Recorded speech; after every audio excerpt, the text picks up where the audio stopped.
Hello दोस्तों, स्वागत है आप सभी का आपके अपने यूट्यूब चैनल पर। तो कैसे हैं आप लोग दोस्तों। आज का हमारा टॉपिक है पाठ है सहगामी क्रियाएं यानी कि को करिकुलर एक्टिविटीज़ क्या है, इसके बारे में जानेंगे। इसका अर्थ, उद्देश्य, महत्व। तो ये टॉपिक आपके एग्ज़ाम के लिए इम्पॉर्टेंट भी है, तो आज हम इसी का रिविज़न करेंगे। तो आप क्लास में एंड तक बने रहिएगा और चैनल को सब्सक्राइब ना किया हो तो कर लीजिएगा। और एंड में अगर आपको वीडियो पसंद आई, आपको यहाँ से हेल्प मिली, तो आप वीडियो को लाइक शेयर भी ज़रूर कीजिएगा। देखिए, सबसे पहले इसका अर्थ जानने से पहले ये जानना जरूरी है कि इसके शब्द का क्या अर्थ है। जब इसका शाब्दिक अर्थ आपको पता चल जाएगा ना, तो आपको बिल्कुल भी प्रॉब्लम नहीं होगी एग्जाम में लिखने के लिए। आप अपने शब्दों में आसानी से इसे लिख भी पाओगे। तो देखिएगा, लिखा है पाठ सहगामी क्रियाएं।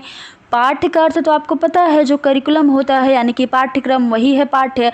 और सहगामी का अर्थ होता है साथ चलने वाला, और क्रियाओं का अर्थ तो आपको पता ही है कि क्रियाएं। तो ऐसी क्रियाएं जो पाठ्यक्रम के साथ साथ चलें, वही क्या है, पाठ्य सहगामी क्रियाएं हैं। बहुत ही सिंपल सा इसका अर्थ है।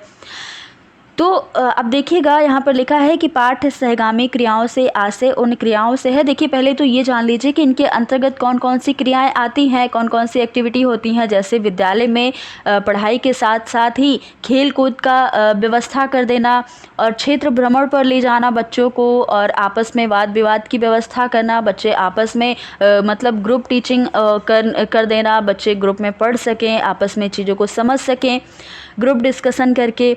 और भी सांस्कृतिक कार्यक्रम की व्यवस्था करना, जिससे बच्चों के अंदर अगर पढ़ाई के सिवा कोई और टैलेंट है, कोई और प्रतिभा है, तो उसे बच्चे भी दिखा सकें, जिससे हम जान सकें कि बच्चा जो है वो पढ़ने के अलावा और भी चीज़ें जो हैं उसमें आगे बढ़ सकता है। तो ये सारी चीज़ें होती हैं, यही सारी क्या है, पाठ्य सहगामी क्रियाएं हैं। पाठ्य सहगामी क्रियाएं क्या होती हैं, जो हमारे पाठ्यक्रम के साथ साथ ही विद्यालय में कराई जाती हैं, और इनका उतना ही महत्व होता है जितना हमारी क्लास में पढ़ाई जाने वाली कोई पाठ्य वस्तु होती है। तो इसे ही हम क्या कहते हैं, को करिकुलर एक्टिविटीज़ कहते हैं। अगर बात करें पहले के टाइम में जो विद्यालय होते थे, वहाँ पर क्या होता था कि सिर्फ बच्चों को पुस्तकीय ज्ञान ही दिया जाता था, कोई भी एक्टिविटीज़ नहीं करवाई जाती थी, क्योंकि वो लोग समझते थे कि अगर बच्चे को कोई और चीज़ें करवाई जाएंगी तो उनका टाइम वेस्ट हो जाएगा।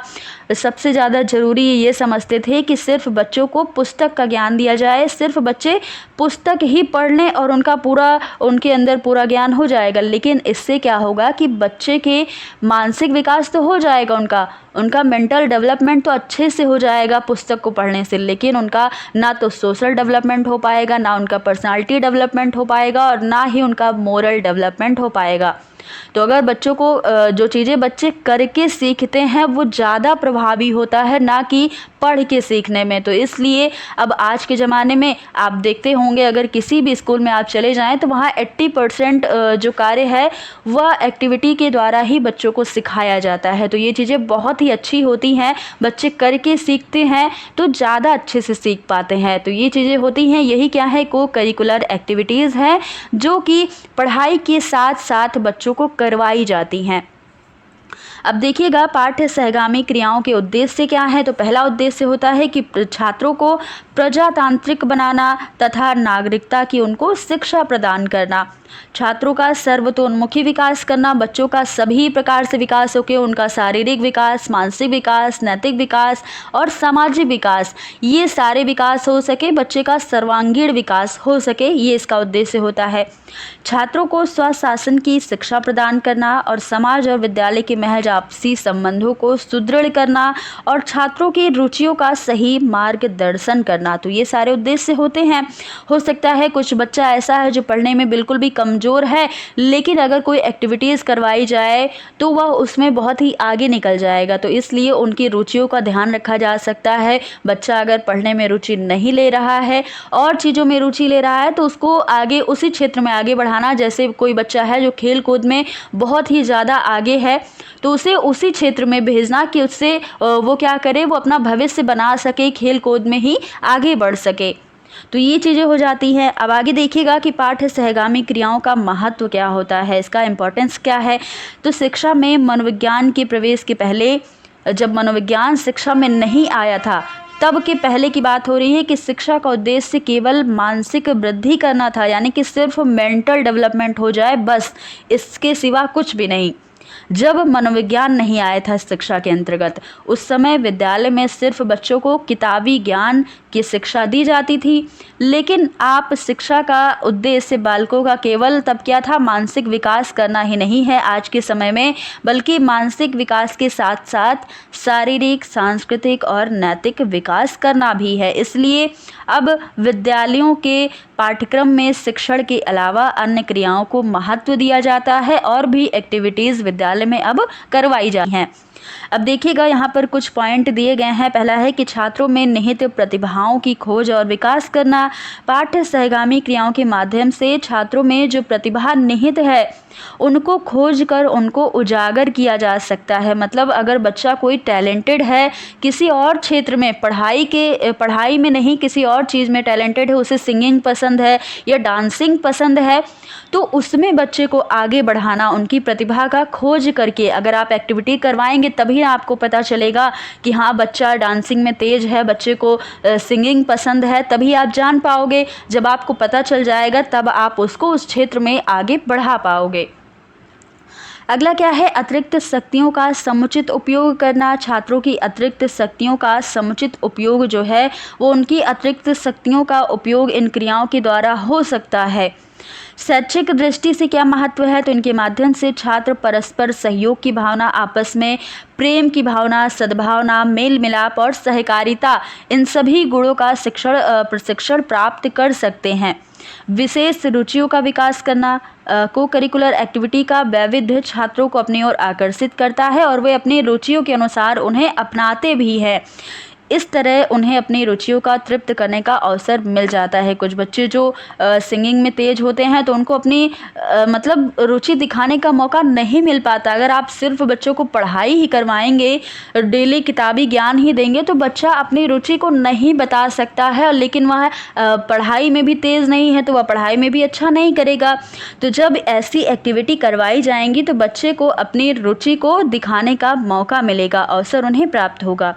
अगला है सामाजिक दृष्टि से क्या महत्व है, तो इनका सामाजिक दृष्टि से भी बहुत बड़ा महत्व है। प्रतिनिष्ठा और कर्तव्य परायणता से ओतप्रोत होकर के छात्र विद्यालय और राष्ट्र से प्रेम करना भी सीख जाता है। इसका एक अच्छा उदाहरण हो सकता है, जैसे 15 अगस्त के दिन या 26 जनवरी के दिन कुछ ऐसे कार्यक्रम करवाए जाएं तो वहाँ पर बच्चे क्या होंगे, अपने राष्ट्र से प्रेम करना भी सीख जाएंगे। अगला है नैतिक दृष्टि से महत्व, तो इन क्रियाओं का नैतिक दृष्टि से भी महत्व होता है। छात्र वफादारी और नियमों का पालन करना भी सीख जाता है। तो ये सारी चीज़ें होती हैं, सारे महत्व। अब देखिएगा कि इसके सिद्धांत कौन कौन से हैं। पाठ्य सहगामी क्रियाओं के लाभ को उचित और प्रभावशाली ढंग से उठाने के लिए यह आवश्यक है कि उसका संचालन ठीक प्रकार से किया जाए, उसमें भी कोई भी चीज़ें गलत ना हो। तो ये चीज़ें हो जाती हैं, तो इसको प्रभावशाली और उचित संगठन के लिए कुछ ध्यान देना जरूरी है। पहला क्या है कि विद्यालय कार्यकाल में ही इनका संगठन हो सके। मान लीजिए कि आप विद्यालय में पाठ्य सहगामी क्रियाएं तो कर रहे हैं, लेकिन विद्यालय में जब कक्षाएं चल रही हैं उसी के साथ आपको ऐसा टाइम निकालना है कि सभी बच्चे उसमें शामिल हो सके। अगर मान लीजिए आप विद्यालय छूटने के बाद एक्टिविटी करवा रहे हैं तो कुछ बच्चे तो आसपास रह रहे हैं विद्यालय के, वो तो आ जाएंगे, शामिल हो जाएंगे, लेकिन जो बच्चे दूर से आते हैं वो शामिल नहीं हो पाएंगे अगर आप विद्यालय छूटने के बाद ये सारी एक्टिविटीज़ करवाओगे। तो यही चीज़ यहाँ पर लिखा गया है कि को करिकुलर एक्टिविटी विद्यालय के कार्यकाल में ही संगठित होनी चाहिए, कि जब विद्यालय चल रहा है, विद्यालय का कार्यकाल, पठन पाठन का कार्य जब चल रहा है तभी ये चीज़ें होनी चाहिए। इस प्रकार की व्यवस्था से बड़ा लाभ यह होगा कि जो अधिक से अधिक छात्र इसमें भाग ले पाएंगे और विद्यालय हो जाने के बाद दूर रहने वाले छात्र का इनमें भाग लेना संभव नहीं हो पाएगा। जो बच्चे दूर रहते हैं वह इसमें भाग नहीं ले पाएंगे। ऐसी दिशा में अनेक छात्र इससे वंचित रह जाएंगे। अतः विद्यालय के समय में ही इन क्रियाओं का आयोजन किया जाए तो बहुत ही अच्छा माना जाएगा। अगला है कि छात्रों का अधिक से अधिक सहयोग होना। जाहिर सी बात है कि छात्रों के लिए ये एक्टिविटी करवाई जाएंगी तो छात्रों का ज़्यादा सहयोग जरूरी है। जब छात्र इंटरेस्ट ही नहीं लेंगे, छात्र अपना शामिल ही नहीं होंगे तो इसका क्या मतलब है। तो इन क्रियाओं के संगठन में यथासंभव छात्रों का अधिक से अधिक सहयोग प्राप्त किया जाए। प्रत्येक क्रिया के संगठन और संचालन में छात्रों से सलाह लेना उचित है। छात्रों की सलाह भी जरूरी होती है कि बच्चों को क्या पसंद है वो चीज़ें रखी जाएं और उन पर उत्तरदायित्व भी डाले जाएं कि बच्चों को कुछ कार्य दिए जाएं जिससे उनका मनोबल बढ़ता रहे और उनका कॉन्फिडेंस लेवल भी हाई होता रहे। तो इसलिए उनका सहयोग भी जरूरी होता है। अगला है कि शिक्षा और विद्यालय के उद्देश्य का ध्यान रखना। तो पाठ्य सहगामी क्रियाएं जो हैं इनका केवल आनंद लेने के लिए ये क्रियाएं ना हो कि बच्चे सिर्फ खेल कूद आप करा रहे हो तो बच्चे सिर्फ आनंद ले रहे हैं, बस डांसिंग हो रहा है तो बच्चे उसमें मज़ा ले रहे हैं, तो ऐसा नहीं होना चाहिए। इन संगठन का इस बात का मतलब ये है कि इसको रखा जाए ध्यान में कि उद्देश्य हमारा जो क्या है, उद्देश्य को ध्यान रखा जाए और ये शिक्षा तथा विद्यालय के उद्देश्यों को अधिक से अधिक पूर्ति कर सके, बच्चों का विकास हो सके हर चीज़ों में। इस प्रकार से इसका हम निर्माण करेंगे। अगला है उचित योजना का निर्माण करना, यानी कि प्लानिंग अच्छी बनाना। तो विद्यालय में किसी भी सहगामी क्रिया का संगठन इस बात का ध्यान में रखकर किया जाए कि वे शिक्षा और विद्यालय के उद्देश्य से अधिक से अधिक पूर्ति कर सके।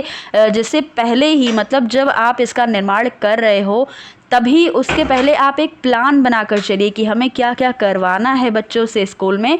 तो ये चीज़ें हो जाती हैं कि आपको एक उचित योजना का निर्माण करके ये सारी चीज़ें करनी है। तो दोस्तों ये थी आज की हमारी क्लास। ये टॉपिक अगर आपको अच्छे से समझ आया हो तो आप इस वीडियो को ज़्यादा से ज़्यादा लाइक शेयर करिएगा। अगर आपको कोई डाउट होगा तो आप डाउट भी ज़रूर पूछेगा। तो दोस्तों फिर मिलेंगे अगली क्लास में कुछ नए टॉपिक के साथ। तब तक के लिए धन्यवाद।